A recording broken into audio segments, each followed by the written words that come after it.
Start. उप सभापति जी, घरेलू कर्मकारों की मजदूरी नियत करने तथा उनके काम की स्थितियों में सुधार करने और तत्संबंधी विषयों का उपबंध करने के लिए जो बिल सदन में प्रस्तुत किया गया है, मैं उसका समर्थन करता हूँ।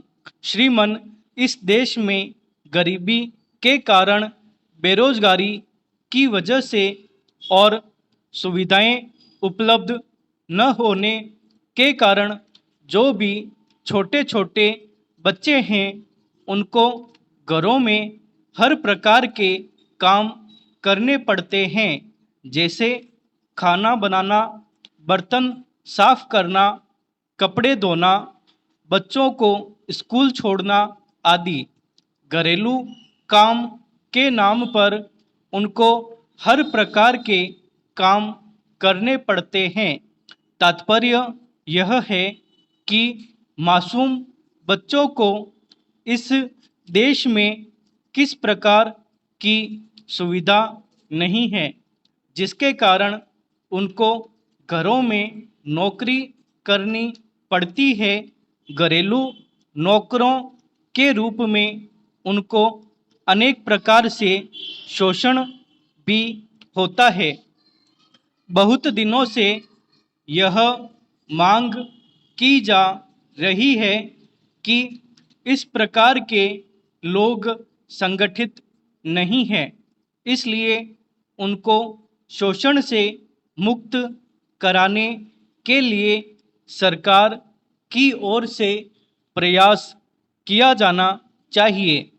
इस बिल के संबंध में जो बातें विरोधी पक्षों के माननीय सदस्यों से कही है, उनसे मैं भी सहमत हूँ।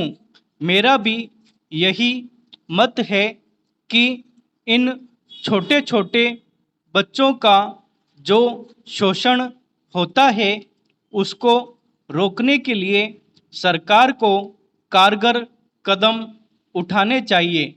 आज ही इस सदन में बाल श्रमिकों और घरेलू कर्मचारियों के शोषण के संबंध में पूछे गए एक प्रश्न का उत्तर देते हुए श्रम मंत्री जी ने कहा कि घरेलू बाल श्रमिकों के शोषण और अत्याचार के संबंध में कोई सर्वेक्षण सरकार द्वारा नहीं किया गया है तथा इस बारे में कोई वास्तविक सूचना प्राप्त नहीं है।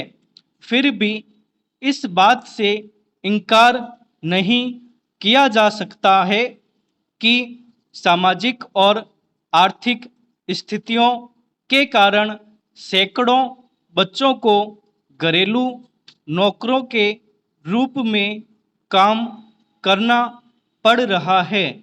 सरकार ने इस बात को स्वीकार किया है कि हमारे देश में जो गरीबी है, उसके कारण इस देश के बालकों को घरेलू नौकरों के रूप में काम करने के लिए विवश किया जाता है।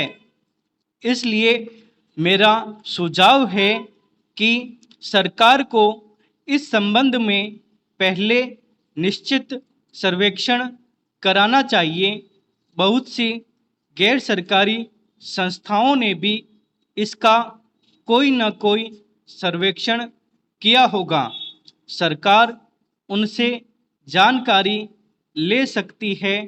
यदि सरकार स्वयं सर्वेक्षण कराए तो निश्चित रूप से यह पता लग जाएगा